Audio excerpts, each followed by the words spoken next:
Hi, friends. Welcome to Librarian FAQ with Carrie White. I'm Carrie White, a wife, mom, and Mimi. I taught in the classroom for 2 years before teaching in the school library for 16 years. I blog at librarylearners.com and I founded the Learning Librarians Facebook group. Today's FAQ is, how do you introduce students to your library? To me, library orientation has always had a couple of challenges. One challenge is that you're repeating the same information over and over all day long for the first week, and it gets kind of boring, and it's hard not to be boring when you're bored. So, how do we conquer that? The other challenge to me is that we want to lead with reading and relationships, but we also need to inform students about our library rules. That's important information that we need to get across at their first library visit. Let's change it up a little bit. I've got some free and one paid option to share with you. The Library Learners Vault is a page on my Library Learners blog. The password is available to members of our Learning Librarians Facebook group. It's on the cover banner for that group. And I also share it in my newsletter, Library Learners Journal. So you can find the link and password in either of those places. What the vault is I share links to the resources that have been shared in the Learning Librarians Facebook group. We've got a great collaboration going there, and I just have been gradually moving resources onto this blog page so that we have one place where we can look for those. Several resources have been shared for library orientation. One is this selfie scavenger hunt that Shelley shared.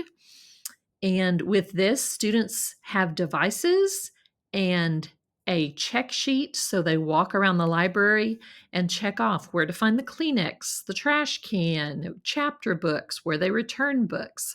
And they take selfies to prove that they found those spots. So you've got movement and technology in this lesson. So it's definitely going to be engaging.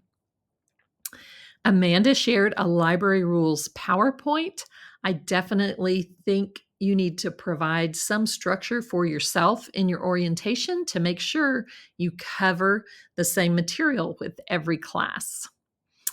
We've got a Minions orientation shared by Denise, and I think especially with a recent release of a new Despicable Me movie, that's going to be pretty engaging for your students. That might be a good option, especially for the younger ones.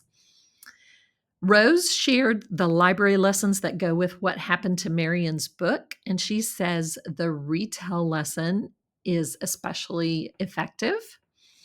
And then Shondi shared a PowerPoint with Bitmoji library rules. So that's another way to make your presentation of some cut and dry rules a little more interesting.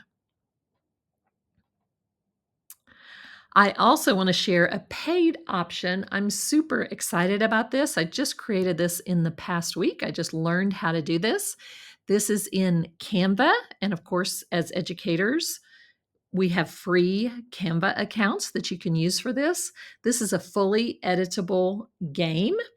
I'm going to show you a video overview of the game, but this is kind of the behind the scenes look. When you play it with your students, it will show up full screen and not the presenter view that you're going to see in this video. But let's check it out. So here's where you start. Here's the first question. When you click on a wrong answer, you see a rock wall and hear the thunder sound. If you click on the correct answer, you get applause, and then you continue on to the next question. This is in Canva, so all of the text is fully editable.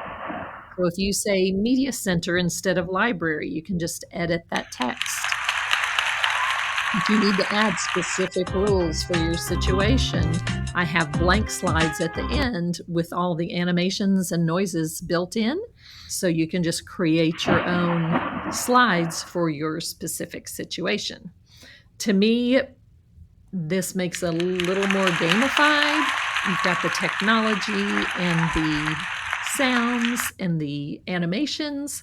So it keeps it a little more interesting when you are, in fact, giving the same information many times during the week. To sum up, I think you'll have a successful library orientation if you can accomplish these two goals. First, share your library expectations in an engaging way that keeps student attention. Next, read a fun picture book together, even to your big kids. You want to start out sharing the joy of reading and just continue that throughout the year. And if you saw a couple of these ideas that you liked, there's no rule that says you only do this once. You may want to repeat library orientation after a long break if you see that students have forgotten.